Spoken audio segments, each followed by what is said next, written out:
Muy bien, voy entonces a compartir pantalla. Un segundito.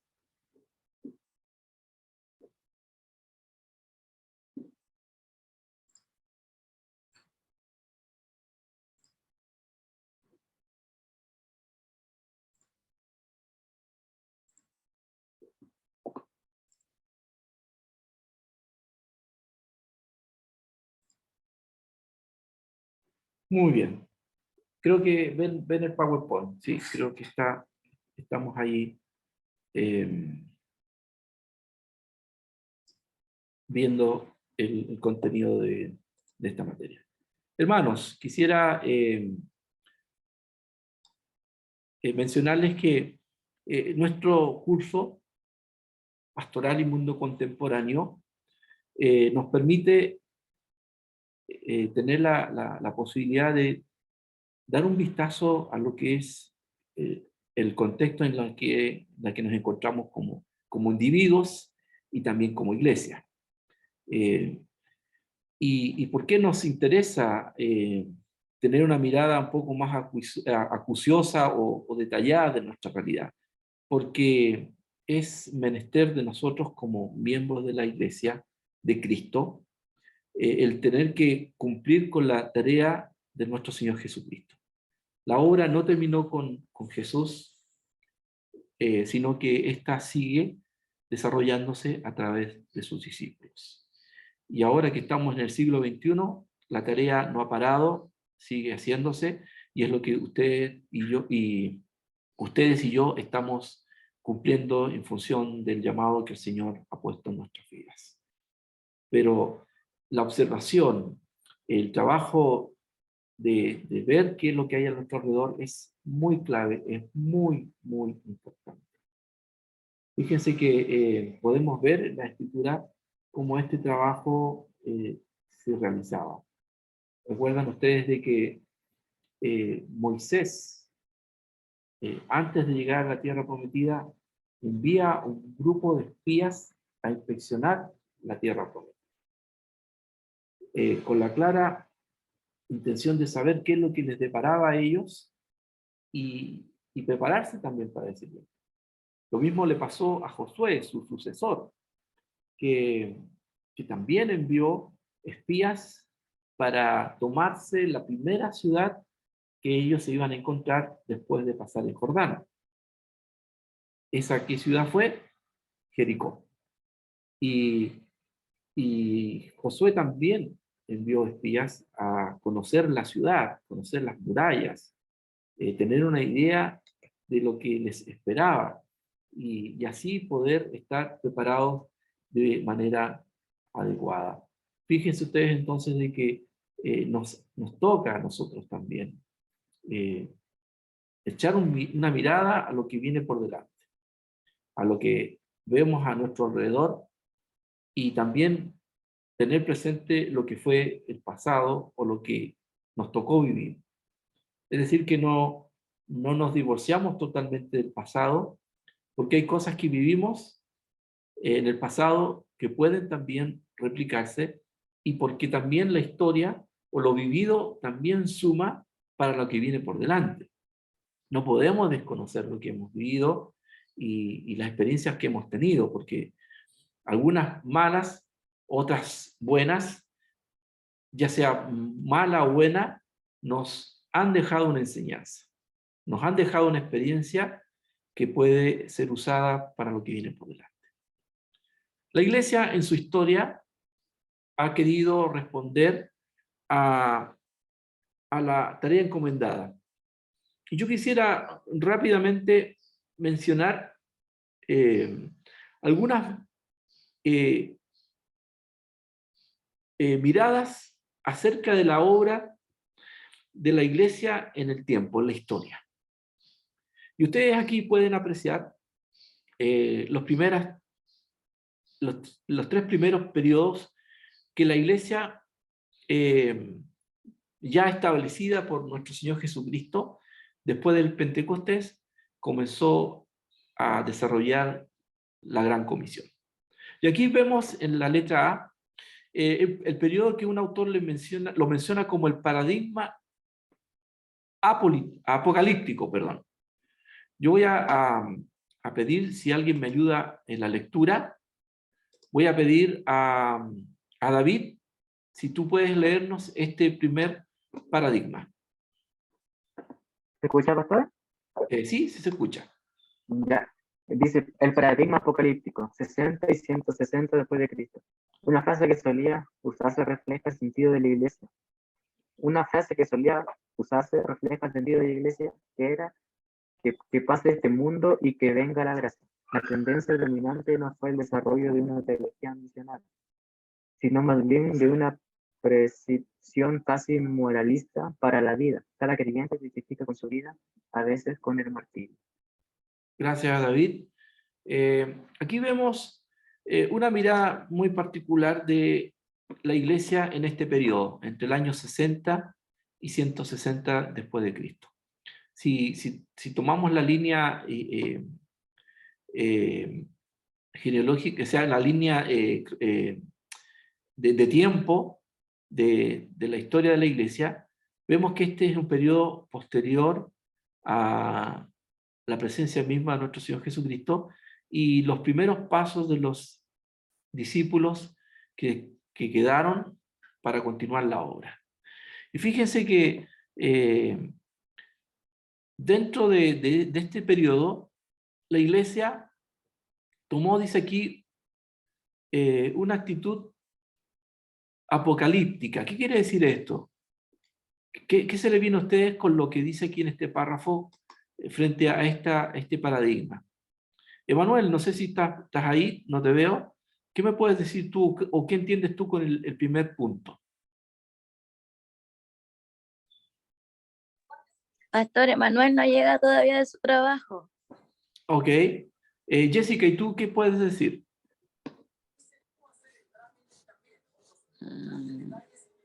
Espéreme.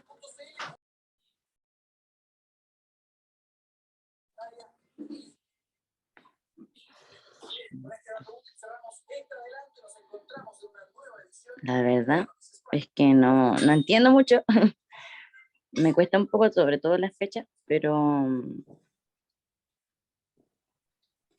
Ok. Pamela. Hola, pastor. Hola. ¿Se refería al tema apocalíptico? Sí. ¿Qué entiendes tú con esta sentencia que aparece aquí o esta frase? ¿Qué estás entendiendo tú? ¿Cuál es la El actitud? paradigma apocalíptico. Yo me lo imagino como nada bueno, así como, bueno, creo yo como muchas veces a veces comparamos estos tiempos también, que son, así se dice como modismo, tiempos apocalípticos, que como que no es nada bueno. Ok. Perfecto. ¿Qué nos podría decir la hermana Jessica?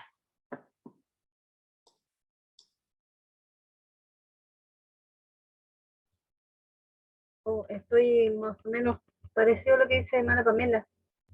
Siempre como que nos viene algo bueno, pero a la vez cuando uno lee Apocalipsis está mostrando lo que va a venir y en realidad hay cosas que no son, o sea, que son buenas, o sea, no sé qué otra cosa podría decir, pastor. Ok. Cuando hablamos de paradigma apocalíptico, tendemos siempre a asociarlo al libro de Apocalipsis, ¿cierto? Pero Apocalipsis también tiene que ver con los últimos tiempos, con el final de todas las cosas. Y lo que quiere decir aquí el autor que estableció esta división en cuanto a los paradigmas en el tiempo, en la era del tiempo cristiano, es que aquí la iglesia, en un momento dado de su vida, en los principios, tuvo la idea de que la venida del Señor era inmediata, inminente. Es decir, que si el Señor Jesucristo subió a los cielos y dijo que Él iba a volver, eso podía ocurrir prontamente.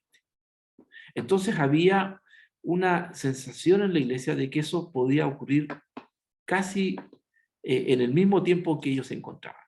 Y eso puede ser entendible porque nosotros que ya hemos vivido 20 siglos para adelante, entendemos que el asunto no fue así, pero de aquellos primeros cristianos seguramente había esa expectativa, había esa idea, esa esperanza que el Señor viniera pronto.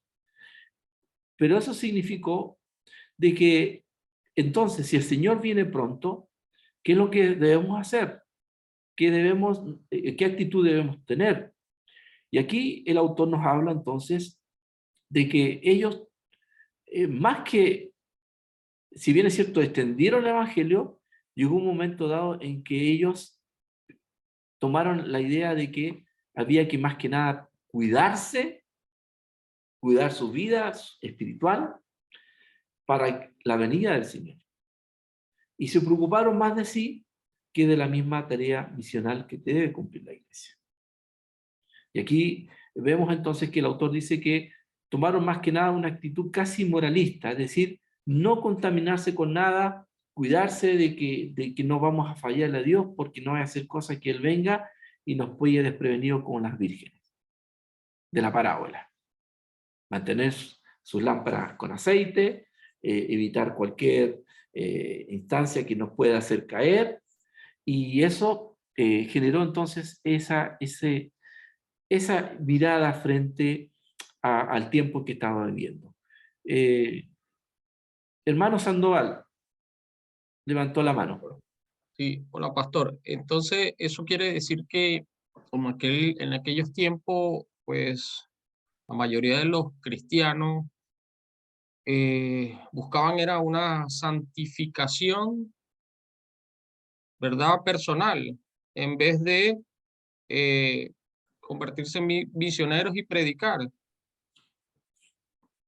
Efectivamente, hermano, hubo la idea de que había que estar había que dedicarle más al cuidado de nuestra vida que el cumplir con la misión.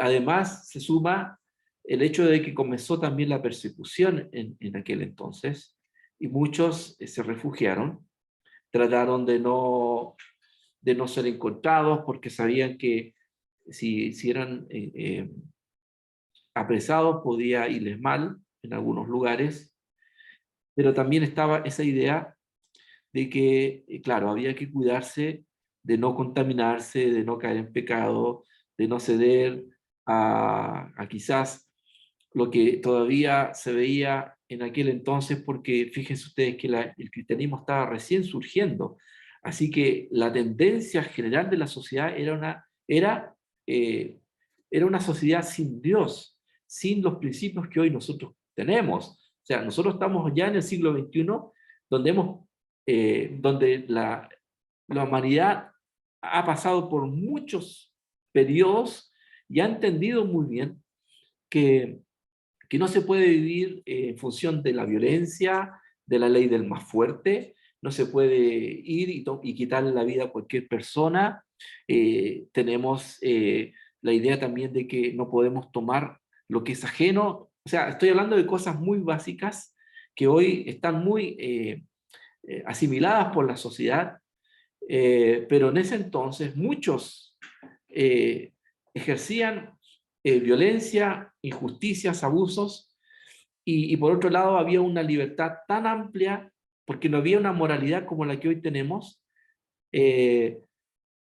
donde se hacía lo que quería, y la justicia no se aplicaba. Entonces había mucho por donde quizás el cristiano decir, bueno, aquí está tan fuerte que algunos dijeron, no, mejor cuidémonos. Ahora, eso no significa, hermanos, y lo dejo bien en claro, eso no significa que, que no se puede vivir una vida para Dios, ¿ok?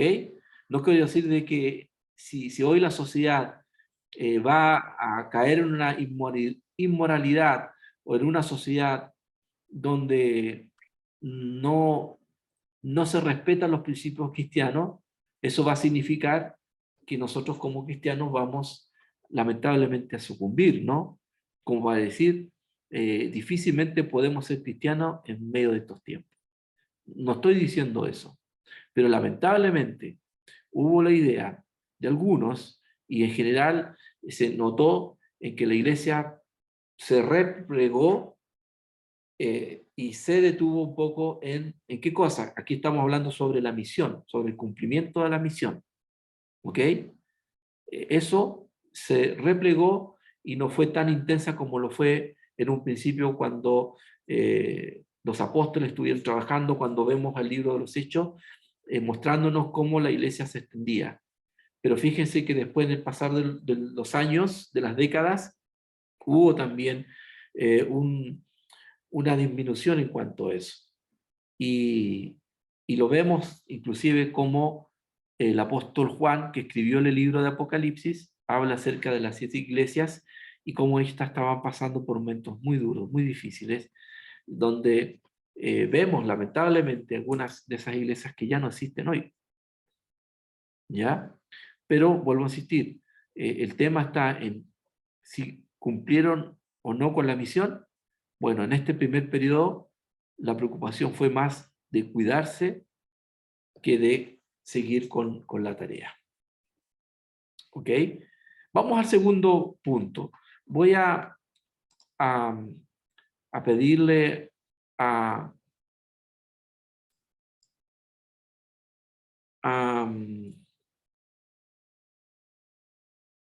hermano Luis, si nos puede leer el punto B. El paradigma helénico, siglo II, de un proceso de espiritualización, va cambiando lentamente los énfasis en la interpretación de las escrituras. Los motivos de la misión incluyen ahora la defensa de los derechos del pueblo cristiano y la tentativa de comprobar que el cristianismo es la religión universal. Los eruditos elaboran una defensa dirigida a los gobernantes del Estado. Ok, gracias. Fíjense ustedes, hermanos, que acá, ya pasado al segundo siglo, la iglesia comenzó también a vivir un momento bien particular, porque la iglesia comenzó también a tener una cierta reivindicación y un reconocimiento por lo que hacía. La iglesia se empezó a involucrar en sus necesidades y con más propiedad seguramente, con mucho más entereza, a diferencia de un momento en donde se replegaron. Ahora veían los resultados y los frutos de ese trabajo, de los que perseveraron, de los que siguieron la evangelización, y cómo ésta empezó entonces a ver ahora y a defender su fe, a defender también sus derechos como iglesia, y entender de que este era un mensaje universal. ¿Ok? Esto va muy de la mano con el punto E, perdón, con el punto C, con el punto en que se nos habla de la institucionalización de la iglesia. Yo le voy a pedir a Lorena si tú puedes leer, por favor, el punto C.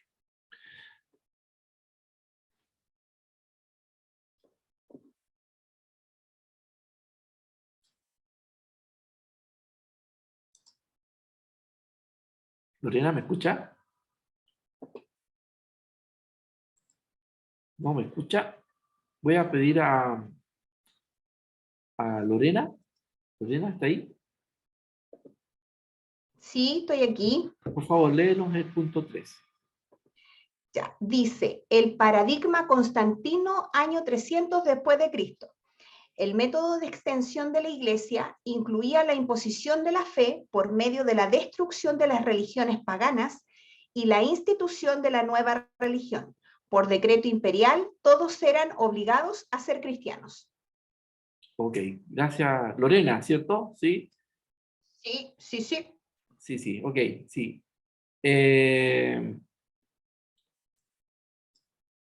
Aquí nos vemos en una situación muy controversial, o el inicio de un periodo muy controversial.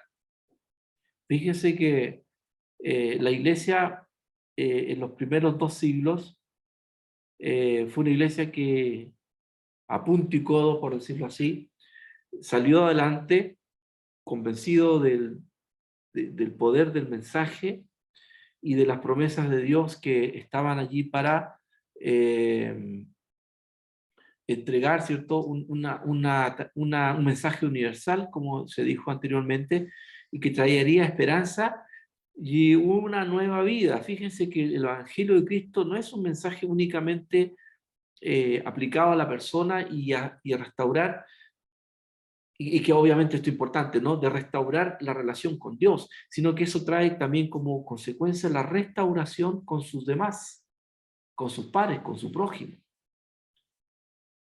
Este mensaje es un mensaje que llegó al imperio, que en ese entonces era el Imperio Romano.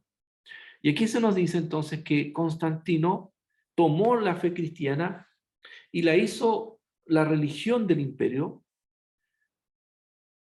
inclusive incluirlo dentro de su estandarte para desarrollar su misión y su afán de conquista del mundo. Pero tenemos que ser bien objetivos, hermanos. Si bien es cierto, aquí hay un emperador que toma la religión, hasta ahora muchos comentaristas históricos dicen de que Constantino no estaba del todo convertido al cristianismo, sino que la utilizó para sus afanes de conquista y de poder manejar a través del cristianismo un mensaje que se supone justificaba todo su accionar, que ustedes pueden aquí apreciar, no fue con los métodos cristianos, porque él se fue contra todos los que no estaban de acuerdo con su fe y obligó o hizo a todos en el imperio a hacerse cristianos. O sea, tú nacías y eras cristiano. Pero eso indudablemente no condice con lo que nuestro Señor Jesucristo enseñó o cómo nos enseña a nosotros el hecho de ser cristiano, ¿no? ¿Quién es un hijo de Dios? Les pregunto a ustedes. Técnicamente, ¿quién es un hijo de Dios?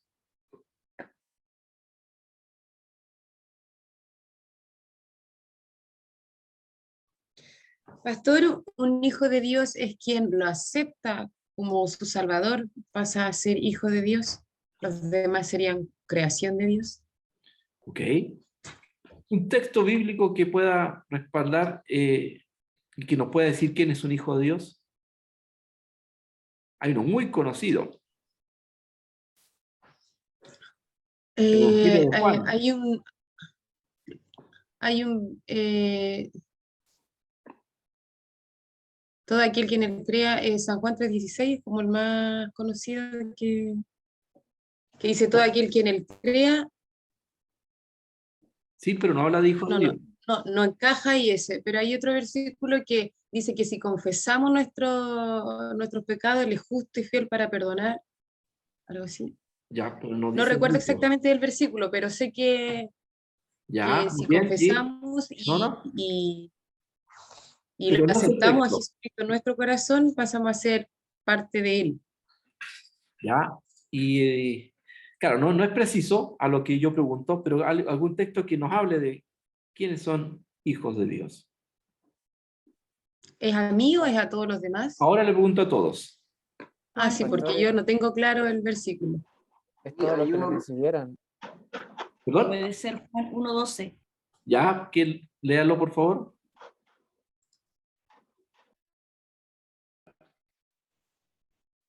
Enseguida, acá. Más a todos los que le recibieron, a todos los que creen en su nombre, les dio potestad de ser hechos hijos de Dios. Juan 1:12.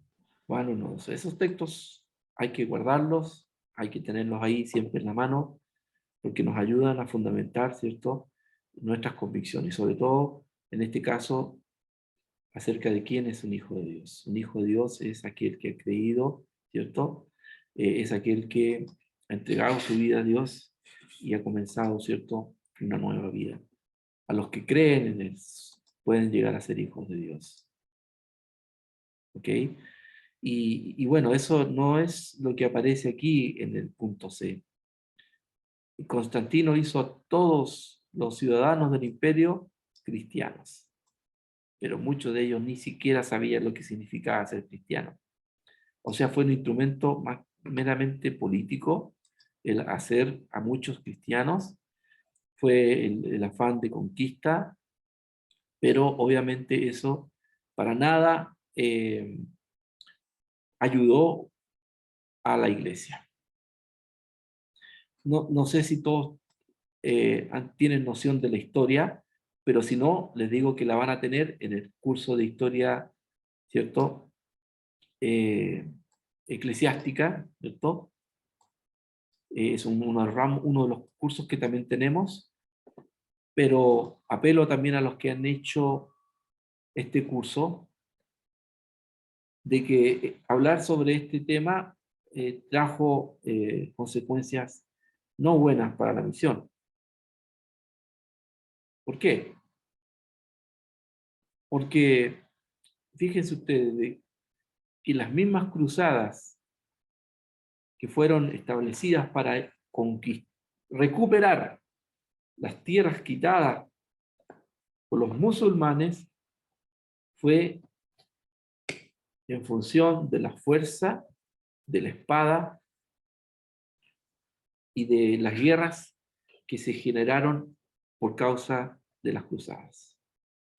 Y si ustedes, como les digo, tienen algo de noción de la historia universal o han visto en documentales o inclusive en películas cómo sus escudos iba dibujada una cruz donde ellos aducían de que lo hacían para evangelizar el mundo,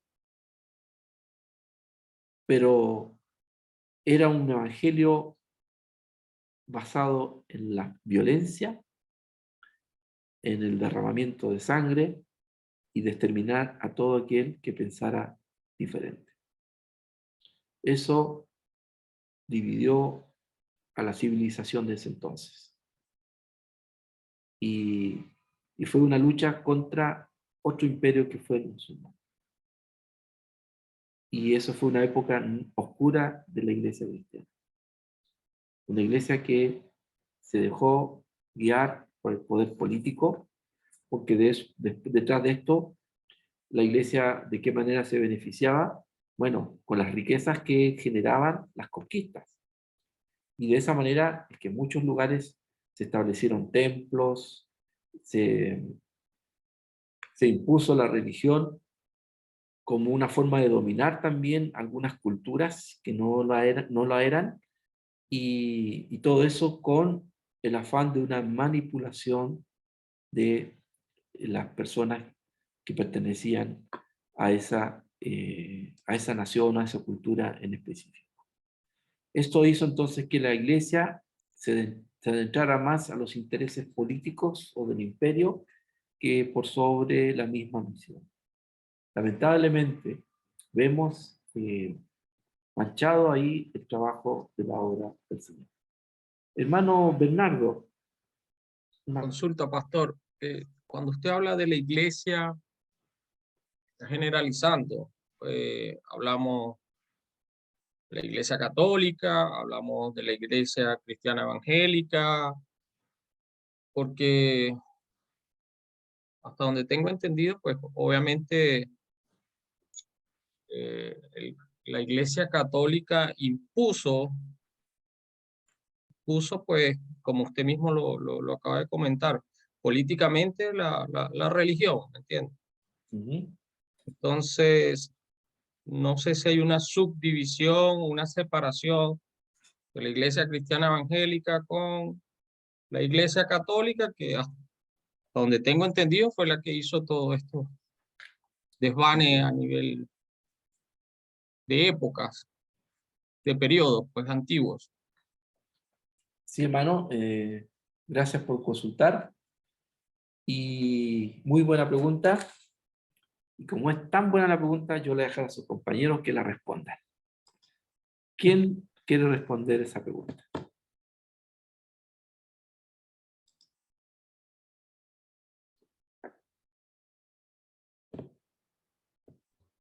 Pastor, de lo que yo más o menos hemos estado estudiando, que de un comienzo no tenía nombre la iglesia, eran solamente los cristianos, y llegó en un cierto tiempo en donde se le asignó como iglesia católica, porque era como la iglesia universal, por eso se llamaba iglesia católica. Y después con Martín Lutero, ahí nace el protestante, y bueno, y después se denomina como iglesia evangélica con el tiempo. Según lo que yo hemos estado estudiando los otros cursos donde tuvimos todo ese árbol, de toda esa genealogía, todo lo que estuvimos estudiando, más o menos es lo que yo entiendo, no sé, a lo mejor estoy muy mal con lo que estoy diciendo, pero es lo que yo he entendido, creo, no sé los demás, mis demás compañeros, ¿qué dicen? ¿La apoyan o no la apoyan los demás compañeros? Eso me hermana, apoya. ¿Qué pueden Sí, yo decir la entonces? apoyo. Ya, ¿qué más pueden Yo, agregar? yo apoyo a la hermana Jessica. Creo que es como la respuesta a lo que pregunta el hermano. Es lo que yo pienso que se refiere a eso. Ok, gracias hermano. Hermano Bernardo, la iglesia que de este periodo de Constantino, la iglesia era una sola. Desde que Ah, ya. apareció los apóstoles, ¿cierto? Sí, formaron la iglesia y de ahí en adelante los primeros, bueno, de ahí en adelante se constituyó la iglesia cristiana y lo que hizo Constantino fue institucionalizarla y replicarla en todos los territorios de su imperio. O sea, si en algo, entre comillas, ayudó la institucionalización de la iglesia cristiana con el imperio romano, fue de que ésta pudo llegar a todo el imperio. Y estamos hablando de África, de Asia, de Europa. Por lo tanto, tuvo ahí acceso a todos esos lugares y con absoluta libertad, sin restricción. Y allí entonces el clero tenía la tarea entonces de poder guiar, de aconsejar, etcétera, etcétera. Y esto permaneció hasta llegar a la época de la Reforma, cuando Martín Lutero entonces hace defensa, ¿cierto?, de que la salvación es por fe y no por obras, porque en eso consiste su tesis. Aunque hay otros aspectos, esencialmente lo que marcó ahí fuertemente fue de que la salvación no se debía pagar, porque la Iglesia Católica, que significa universal, porque esa es la definición de católico universal, ellos pedían indulgencias o cobraban indulgencias para que las personas pudieran entrar al cielo. Y con ese dineral que captaron con las ventas de indulgencias, se construyeron muchas de las catedrales que hoy se ven en Europa. Pero una vez que se manifiesta Lutero y algunos otros reinos se aliaron con Lutero, se generó un cisma ahí y la iglesia se dividió, y la que inicialmente se llamaba Iglesia Católica se le agregó entonces la de Romana, la Iglesia Católica Romana. Y los que se separaron de la Iglesia Católica pasaron a ser ahora la Iglesia Protestante. Entonces, Muchas gracias por la aclaración. sí, hasta ese entonces, hermano, la iglesia era una sola. Y cayó en este periodo, ¿cierto?, de oscurantismo, en este periodo de muchos abusos. Vamos a la siguiente. Hermanos, por favor, siéntanse con libertad de si algún comentario, pregunta. Yo no alcanzo a veces a leer lo que ustedes dicen. Por ejemplo, ahora me di cuenta que habían escrito algunos textos en relación a justificar, ¿cierto?, o indicar quién es un hijo de Dios, ¿ya? Pero si por ahí lo pueden decir, levantar la mano y comentarse, es mucho más enriquecedor también. ¿Ok? Vamos entonces Pastor, a... Sí, Pastor, una consulta. Constantino fue el que también hicieron un decreto para que no se persiguieran más a los cristianos, no los mataran, con él fue. sí, él los Él mismo. defendió. Ya. Los defendió, los protegió la iglesia, la financió, le dio recursos, pero la verdad que eso para nada, o sea, no podemos tapar el sol con el dedo, como se dice, y agradecer a Constantino que haya ayudado a la iglesia, porque le hizo muy, muy mal.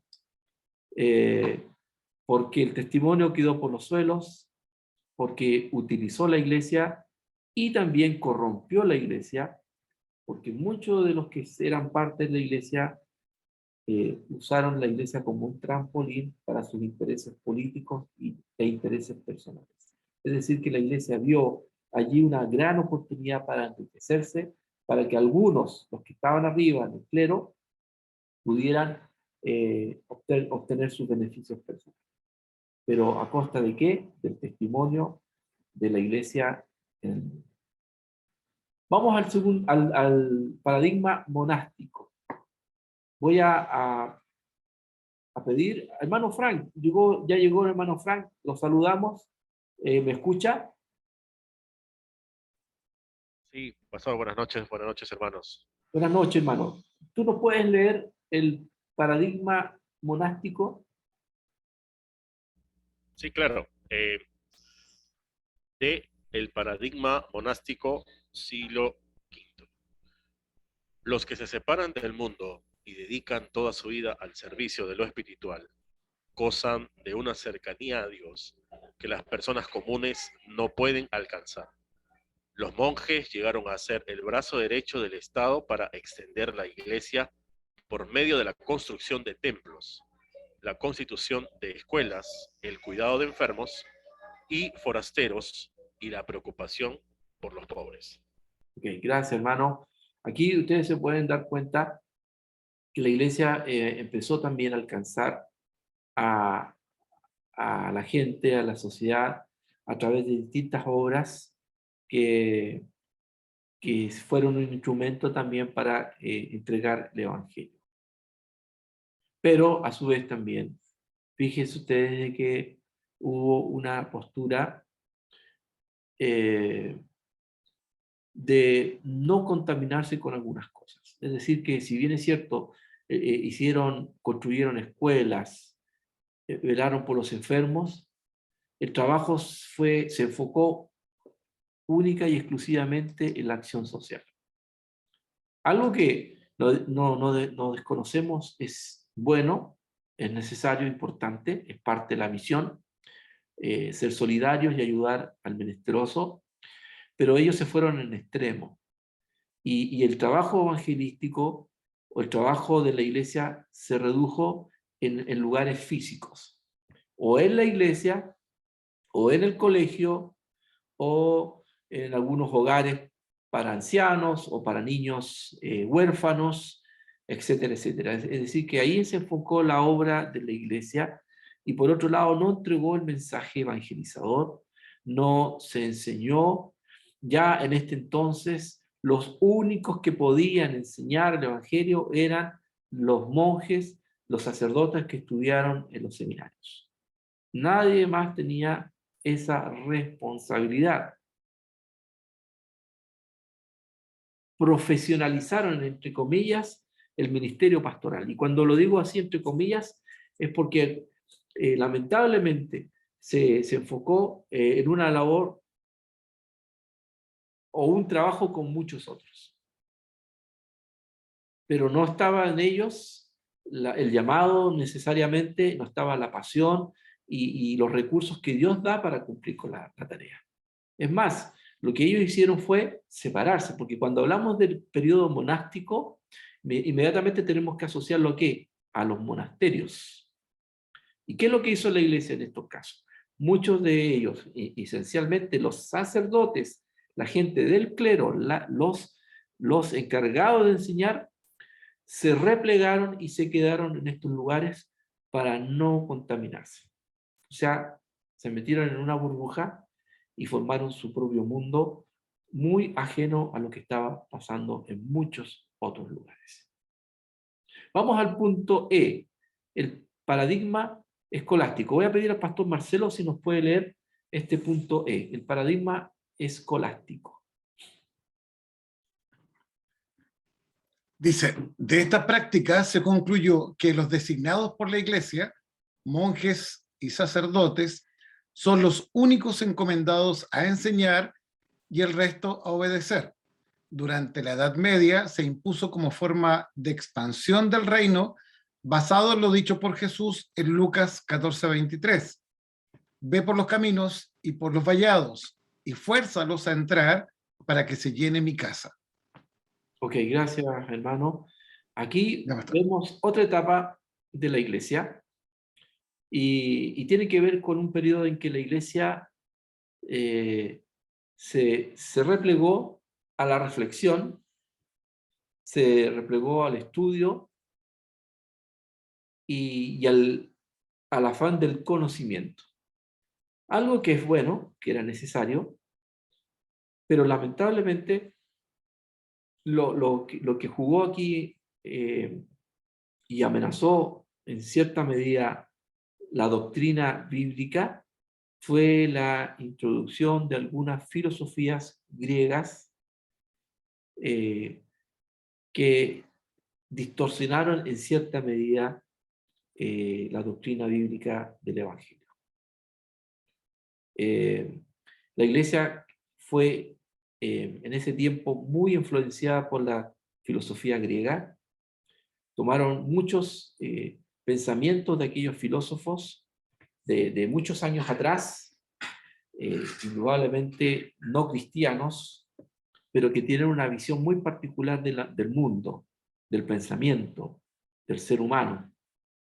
Y eso le sirvió en ese tiempo a la iglesia a estudiar las escrituras, pero tomándose de estos pensamientos o principios filosóficos.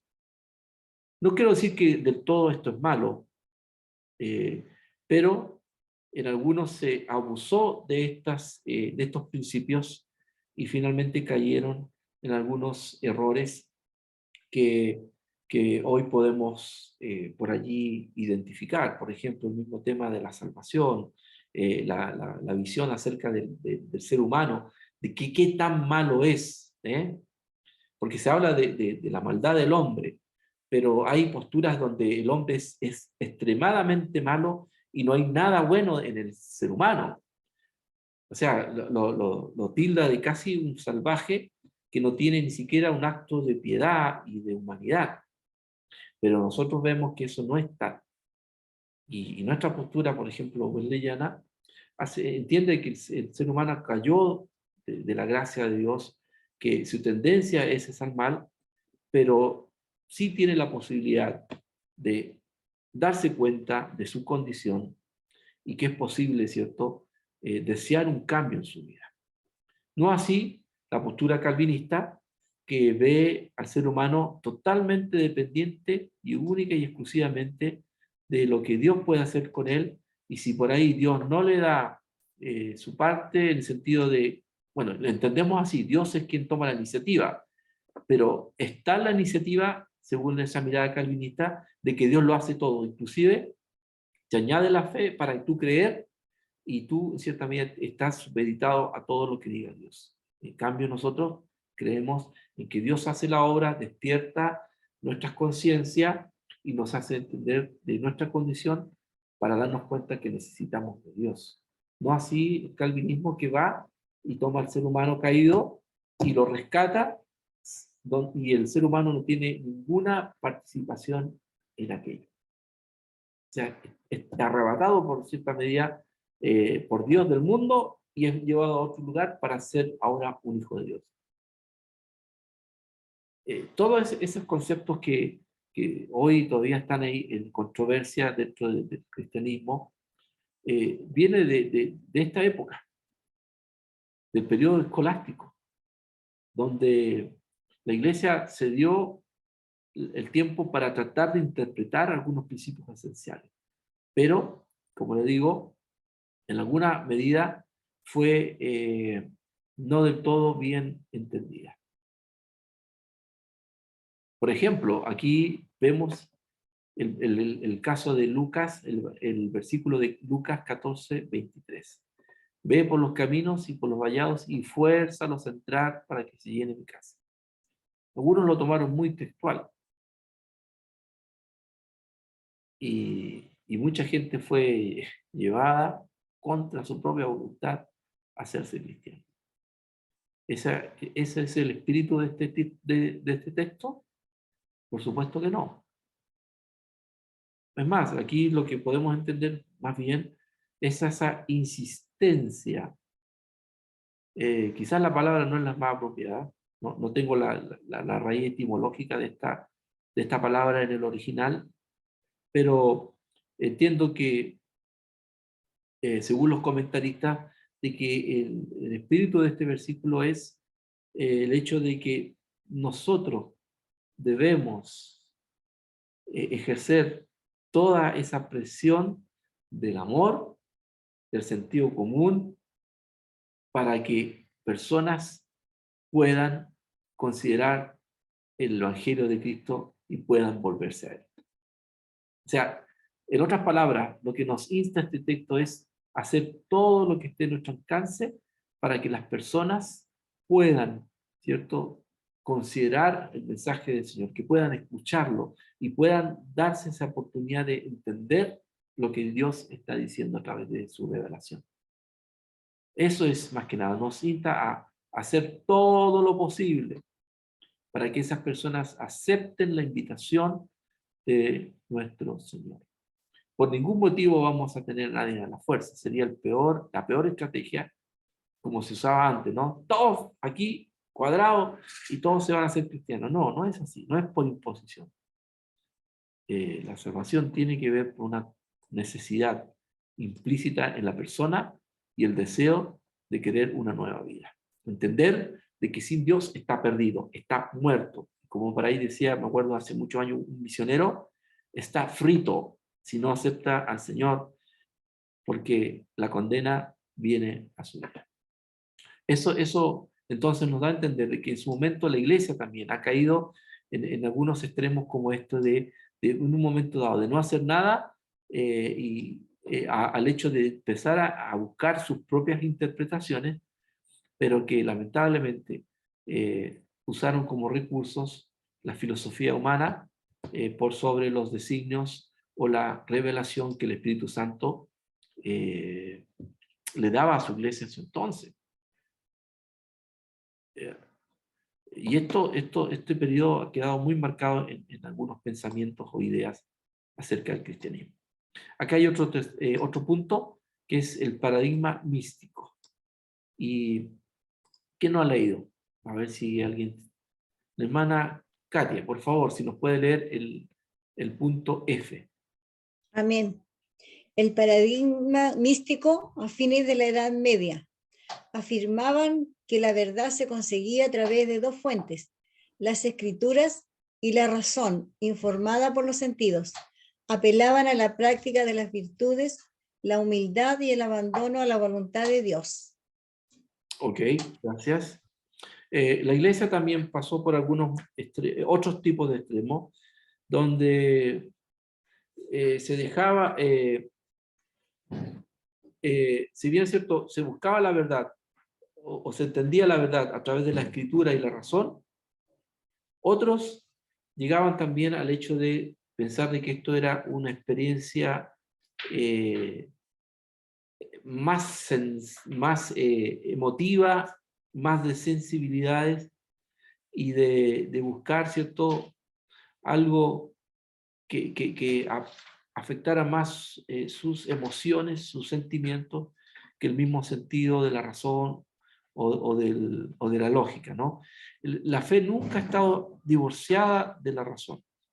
Algunos por ahí lamentablemente han entendido que la razón o el pensamiento es enemiga de la fe. Y no es así, hermanos. Al contrario, el Señor nos manda a renovar nuestras mentes, como nos aparece en Romanos 12, ¿cierto? El de que en nuestras vidas haya sentir que hubo en Cristo Jesús. Es decir, que debemos, indudablemente, dar razón y de entender muy bien lo que la palabra de Dios nos dice. Vamos al siguiente punto para seguir avanzando un poco más. Aquí vemos otro paradigma, es el de la reforma, que ya algo no habíamos comentado en delante, ¿no? Vamos con la pastora Alejandra. No ha leído ella, ¿no? Si ha leído, me lo aclara, hermano, que ya se me fue. No, no he leído, pastor. Ya, tenga el honor entonces, por un punto base, vamos con el... ¿El 9? ¿Punto 9? No, era chiste, no. Perdón, estoy leyendo bien. Perdón. Ya, el paradigma de la reforma, siglo XVI. El énfasis de la justificación por la fe, Romanos 1, del 16 al 17. Dirigió la mirada a Dios como iniciador y agente de la misión en primera instancia. Además, se concluye que el conocimiento de Dios no se alcanza por la razón, Tomás de Aquino y escolasticismo, sino por la regeneración obrada por el Espíritu Santo y la participación activa del Espíritu Santo, y la participación activa del Espíritu Santo y la participación activa del creyente, entre paréntesis fe. La enseñanza del sacerdocio de todos los creyentes estableció uno de los fundamentos básicos de la misión moderna. Muy bien, gracias, pastora. Aquí estamos viviendo aquí hay un reencuentro una vez más con la verdad de Dios. Fíjense que pasaron muchos siglos donde lamentablemente la iglesia estuvo muy desorientada.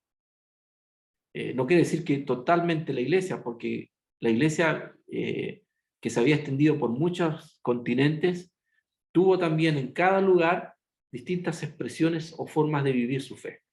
¿Ok? Así que no pensemos de que todo era malo, o que todos, desde los más chicos, más grandes, estaba totalmente errado, confundido y estaba lejos de Dios. Es un poco lo que pasaba con el pueblo de Israel, ¿no? Que podíamos pensar de que todos se habían alejado de Dios y todos eran idólatras. Acuérdense ustedes que cuando Elías también temió de que lo iban a matar, y el Señor le empezó a mostrar de que había más gente que también creía como él. Así nosotros podemos pensar también que hoy, que podemos pasar por tiempos nefastos, difíciles, de una fe casi ausente. Sí hay siempre un remanente que está allí perseverando y se aferra a la verdad de Dios. Y aquí vemos a Martín Lutero como uno de esos representantes, porque Martín Lutero no fue el único iluminado de la verdad de Dios. Es más, Martín Lutero es el resultado de otros que sí habían hecho un estudio y que Martín Lutero logró sí plasmar, y quizás tuvo el honor de publicarlo y hacerlo evidente. Pero Martín Lutero no obtuvo todas esas conclusiones él solo.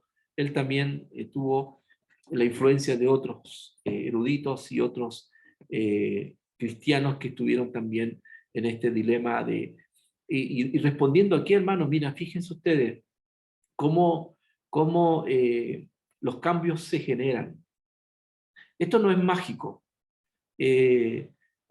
Los cambios, como en este caso el de la reforma, vino acompañado de un tiempo en que hubo mucha reflexión, hubo un volcamiento a la verdad de Dios. Es decir, que si por ahí la iglesia estaba desorientada, donde no habían tantos referentes como para decir de quién nos agarramos, ¿qué hacemos? Vamos a la fuente, vamos al origen de todo. Vamos a la verdad revelada de Dios. Y es lo que hizo Lutero y muchos otros que allí estuvieron para buscar dirección de Dios. Y ahí fue como el Señor respondió y les iluminó, casi en ese caso de una manera muy, muy fortuita. ¿Y a qué me refiero con eso? Porque Martín Lutero tenía en su corazón inquietudes y tenía preocupación por lo que la iglesia estaba haciendo. La venta de indulgencia, ese aprovechamiento que estaba haciendo el clero en general, le generaba angustia e incertidumbre a Martín Lutero. Y él, hasta ese momento, ¿qué hacía? Seguía dependiendo de Dios, seguía buscando a Dios, seguramente hablándole a Dios. ¿Qué es lo que pasa, Señor? Pero en esa preocupación es que Dios se le revela a través de su estudio personal de la Biblia. No es que Martín Lutero empezó a buscar, a ver, ¿dónde puedo encontrar de que la indulgencia no se pueden hacer? Porque a veces pensamos así, no, ¿dónde encuentro la solución al problema? Y empezamos a buscar. Pero este Martín Lutero era un hombre de Dios, era alguien que estaba permanentemente allí, cercano a la Escritura. Y en esa búsqueda interna es que Dios se le manifestó y le dio luz a través de este versículo que aparece en Romanos 1. Y él, en eso, ¿qué hizo? Lo aplicó a esa necesidad o a esa preocupación que tenía. Eso es interesante, hermanos, porque ¿cómo vamos nosotros a tener respuesta a las necesidades que el mundo tiene o a las preguntas que el mundo hace si nosotros no estamos interiorizados de lo que la gente pregunta acerca de la fe, acerca de Dios? Nosotros queremos hablar lo que sabemos solamente, lo que yo aprendí y lo repito, pero ¿puedo de lo que yo sé adaptarlo o aplicarlo a la necesidad de otros? Es lo que muchas veces adolecemos, hermano. Porque decimos un discurso correcto, no digo que malo, digo, damos un discurso o un mensaje correcto, bíblico, pero no contextualizado. Que no produce el ruido o la inquietud para quien nos escucha, porque él está en otra. No sé si me explico. No estamos siendo pertinentes porque la forma como estamos entregando el mensaje no ha sido con el lenguaje, con los ejemplos propicios como para que la persona vaya encontrándole sentido. Y en algunos casos, hermanos, ha sido porque no hemos estado tan cercanos de los problemas o de los temas contingentes porque quizás hemos adoptado alguna de estas actitudes anteriores. Quizás nos hemos encerrado en un monasterio cuidándonos de no contaminarnos, ¿no? O hemos entrado en ese ejercicio intelectual de reflexionar y de lanzarnos preguntas entre nosotros y tratar temas entre nosotros, cuando el mundo también tiene preguntas que requieren respuestas y nosotros estamos ocupados con nuestros afanes. Martín Lutero fue pertinente porque había una gran inquietud y tuvo llegada, tuvo esa plataforma porque muchos estaban allí requiriendo una respuesta frente a eso que quizás muchos pensaban que no estaba bien, pero no tenían una respuesta y un fundamento sólido para decir no, no es lo correcto. Y mucho menos iban a tener las agallas o el valor para decir que no era correcto porque no tenían los argumentos. En cambio, Lutero sí los tuvo. Y tuvo también el valor y obviamente la dirección del Espíritu Santo para atreverse a confrontar, en ese caso, a quienes estaban manejando todo este sistema, ¿cierto?, de las indulgencias y de muchas otras cosas. Porque detrás de esta reforma, hermanos, vinieron cambios no tan solo eclesiales. Si ustedes leyeron atentamente la lectura que les di, se van a dar cuenta de que la reforma también trajo otros tipos de transformaciones. Políticos, culturales. Saben que con Martín Lutero también la Biblia tuvo acceso a muchos otros que no tenían el derecho de recibir al menos una Biblia en sus manos. ¿Por qué? Porque Lutero creía que el mensaje, la palabra de Dios, era un libro que todos debían leer. En cambio, la iglesia que decía, no, solamente la leen y la interpretan la gente que estudió en los seminarios, los que estaban allí en el sacerdocio, eran los únicos que tenían la posibilidad de llegar a ese tipo de interpretaciones. Pero ¿qué hizo Lutero? La hizo cercana a todas las personas. Campesinos, gente obrera, gente que que hasta ahora no había tenido ningún acceso. Y de ahí que empezó a surgir, qué necesidad. La Biblia ahora estaba más accesible, y vinieron cosas que vinieron acompañadas con eso. ¿Qué cosas? La invención de la imprenta, que hizo posible que se masificara la Biblia. Pero ¿qué faltaba? Estaba el libro, estaba la posibilidad de leerla, pero muchos no sabían leer. Entonces, ¿qué empezó a inculcarse? La educación. Y la iglesia empezó a enseñar a leer, empezó a educar a la gente. ¿Con qué fin? Para que sean buenos profesionales, para que conocieran a Dios a través del libro sagrado de la Biblia. Son algunas de las consecuencias de la reforma. Pero aquí nos encontramos con la última, que dice el paradigma colonialista. Perdón, no es el último. Que ya nos lleva también a un periodo en que la iglesia en otros continentes empezó a vivir una suerte de conquista de otros lugares, de otros países, de otros continentes, también con ese afán, ¿cómo les digo? O sea, iban casi como en el periodo de las cruzadas. ¿Y a qué me refiero con esto? Y les explico un poquito, hermanos, para que entendamos muy bien. Nosotros que somos del continente de América, vivimos una experiencia totalmente distinta a la experiencia vivida en Europa. ¿No es así? Tenemos distintos trasfondos. ¿Por qué? Porque no fuimos conquistados por los que eran de esa corriente protestante. Nosotros fuimos conquistados ¿por quién?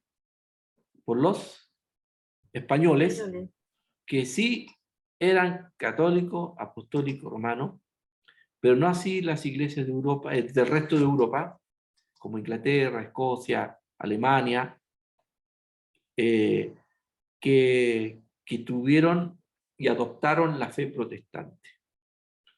Por lo tanto, eso se puede notar claramente en nuestra región, el continente.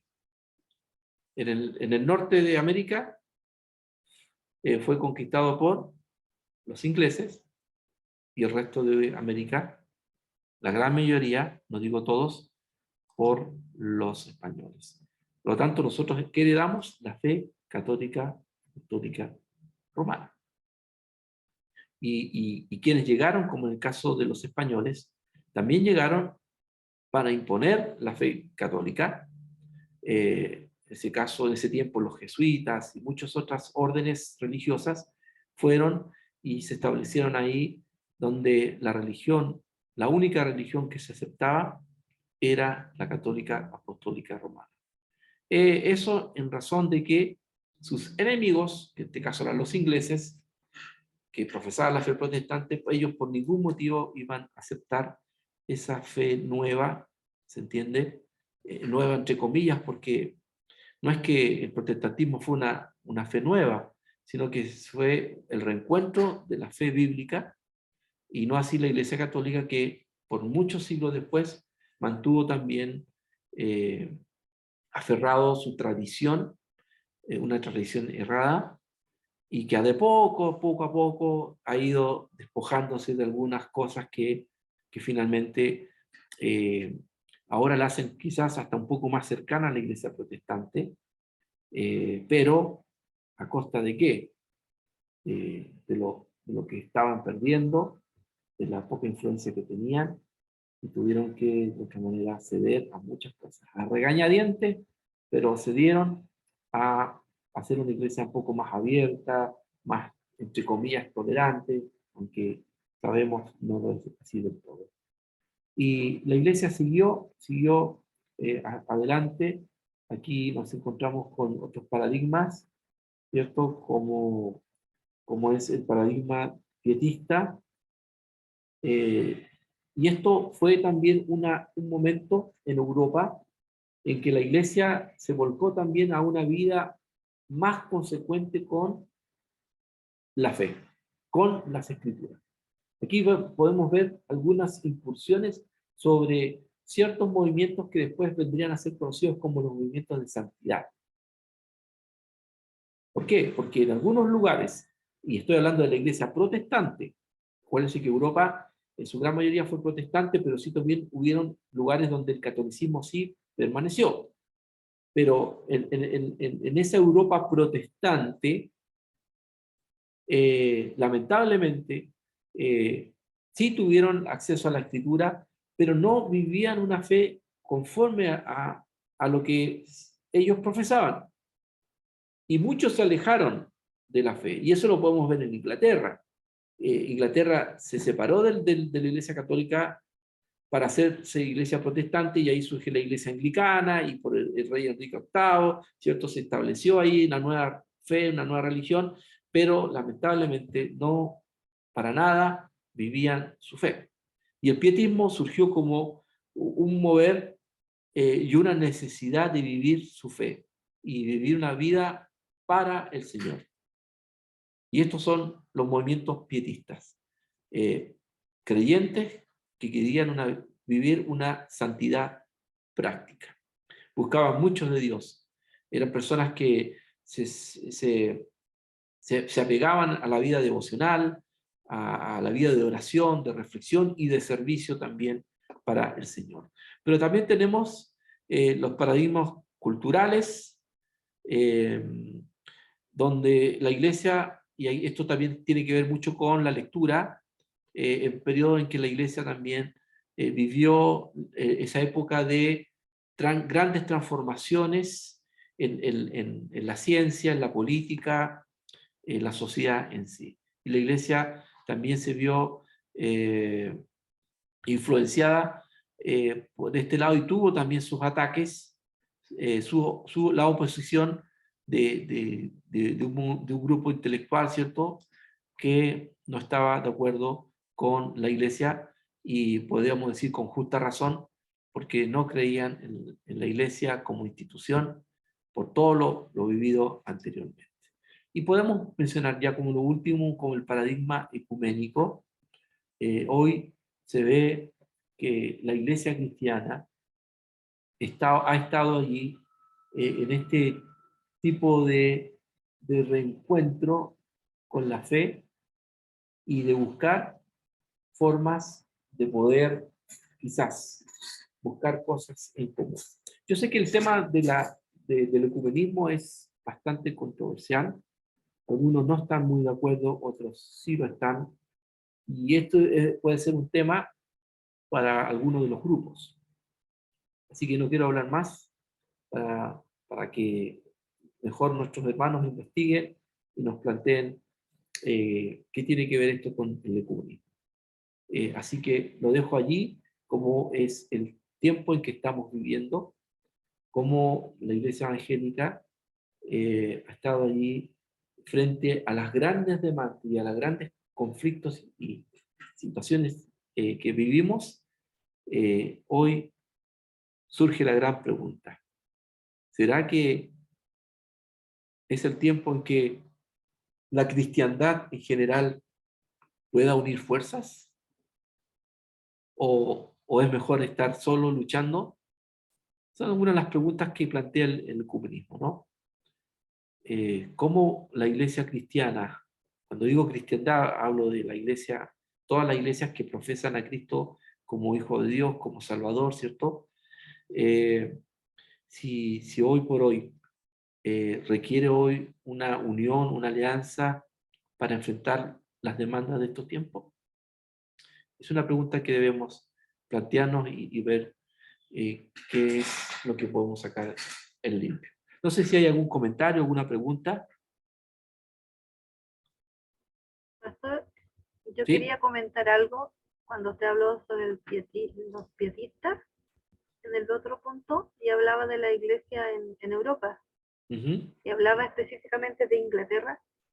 Bueno, con lo que ha ocurrido en Inglaterra, con la muerte de la reina, yo me he estado así viendo ciertas cosas, y una de las cosas que me llamó la atención estos días en que el nuevo actual rey, Carlos, decretó que no se iba a cambiar la iglesia protestante en Escocia, que es la iglesia presbiteriana, y que se iba a mantener, porque creo que se tenía temor de que hubiera un cambio al asumir él.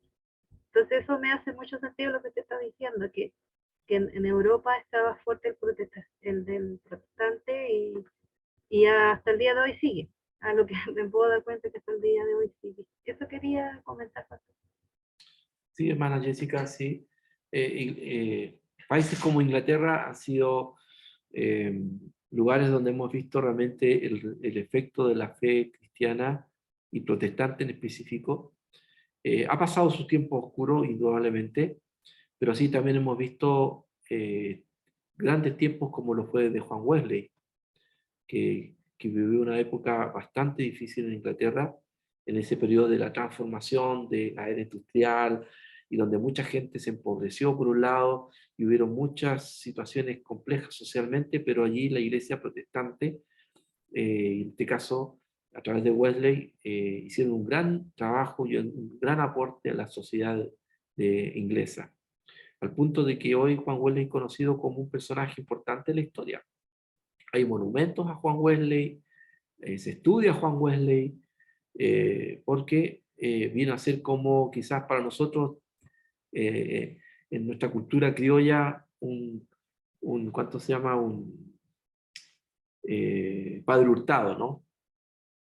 Que influyó en su sociedad y que estuvo allí haciendo un aporte importante en ese entonces.